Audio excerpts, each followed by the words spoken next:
Halo anak-anak, gimana nih kabar kalian semua?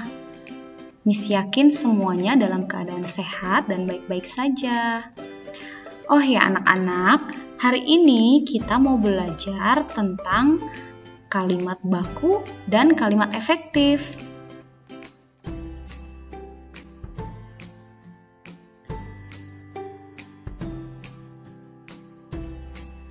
Apa sih pengertian dari kalimat baku itu?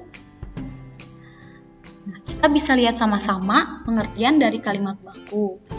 Kalimat baku itu adalah kalimat yang sesuai dengan aturan bahasa Indonesia, seperti penggunaan huruf kapital, tanda baca, dan kata-kata baku. Nah, apa saja contoh dari kata-kata baku? Akan lihat sama-sama ya contoh dari kata baku. Di sini Miss punya beberapa contoh kata-kata baku. Yang pertama ada berpikir, lalu cabai, lalu nasihat, lalu kata pedas, rena, antre, napas, negeri, dan rapi. Nah anak-anak, sesuai yang kalian lihat, ini adalah contoh dari kata-kata baku. Nah, seperti yang kita ketahui dalam kehidupan sehari-hari, kita seringkali salah mengucapkan kata-kata yang disebutkan di sini. Ya, seringkali kita salah menyebutkan, contohnya cabai. Kita biasanya menyebutnya dengan cabai, padahal seharusnya kita menyebutnya cabai. Ya, itu adalah penulisan yang benar. Nah, jadi ini adalah contoh dari kata-kata baku.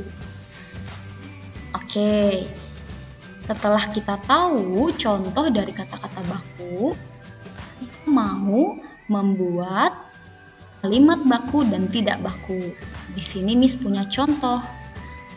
Nah, yang pertama kita mau lihat sebuah kalimat yang tidak baku. Miss bacakan ya. Andi dan Rudi sedang bermain di lapangan. Nah, anak-anak, kenapa ya kalimat ini disebut kalimat tidak baku? Lalu kata Andi dan Rudi diberi garis bawah. Kata Andi dan Rudi diberi garis bawah karena penggunaan huruf kapital pada nama orang itu tidak benar. Nah, seharusnya Rudi itu menggunakan awalan huruf kapital. Ya. Nah, jadi seharusnya seperti ini. Andi dan Rudi sedang bermain di lapangan dan diakhiri dengan tanda titik. Nah, tadi sebelumnya tidak ada tanda baca, yaitu tanda titik. Nah, jadi seharusnya seperti ini ya. Oke, contoh yang kedua. Nah, di sini juga ada contoh kalimat yang tidak baku. Yaitu Pak Hadi mengasih kado ulang tahun untuk Reni. Nah, di sini kata yang digarisbawahi adalah kata mengasih. Nah, kata mengasih ini merupakan kata tidak baku. Maka dari itu, kalimat ini disebut kalimat tidak baku karena menggunakan kata tidak baku. Seharusnya kalimat bakunya adalah Pak Hadi memberi kado ulang tahun untuk Reni. Jadi kata mengasih itu kata tidak baku. Ya, kata bakunya adalah memberi.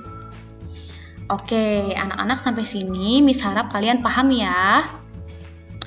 Selanjutnya kita akan belajar tentang kalimat efektif. Nah, apa sih kalimat efektif itu? Di sini ada pengertian kalimat efektif. Kalimat efektif itu adalah kalimat penyampaian informasi kepada orang dengan singkat dan jelas. Jadi kalimat efektif itu berupa informasi yang harus disampaikan dengan singkat dan jelas. Jadi tidak perlu bertele-tele. Nah, kita akan belajar contoh kalimat efektif dan kalimat tidak efektif. Oke, kita akan belajar tentang contoh contoh kalimat efektif dan kalimat tidak efektif. Di sini Miss punya contoh, yaitu hujan deras membuat cuaca sangat dingin sekali. Nah, di sini yang digarisbawahi adalah sangat dingin sekali. Kenapa ya kira-kira? Karena ini mengandung makna yang tidak jelas ya, atau rancu. Ya, seharusnya kalimat efektifnya adalah hujan deras membuat cuaca menjadi sangat dingin. Jadi tidak usah seperti ini ya, sangat dingin sekali. Ya, jadi seperti pengulangan ya. Nah, cukup seperti ini, hujan deras membuat cuaca menjadi sangat dingin. Nah, ini sudah merupakan kalimat efektif.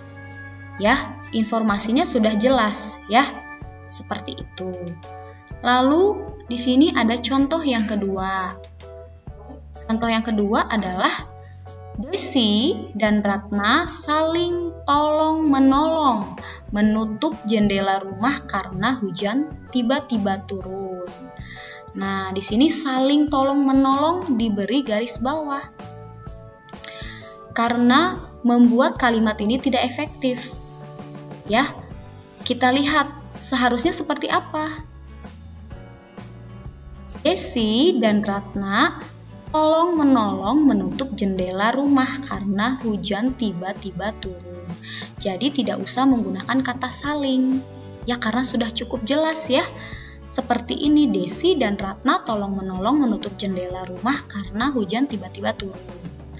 Nah, jadi anak-anak perlu diingat, kalimat efektif itu informasi yang kita sampaikan kepada seseorang harus jelas, tidak mengandung makna yang rancu atau tidak jelas, ya seperti contoh kalimat yang barusan kita pelajari. Oke, itu tadi adalah materi tentang kalimat baku dan kalimat efektif.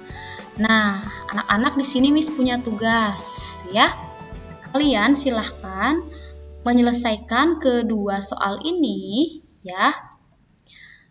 Yang pertama, mengubah kalimat tidak baku di bawah ini, ada 3 kalimat tidak baku, menjadi kalimat baku. Silahkan kalian baca sendiri ya, lalu dibuat kalimat bakunya.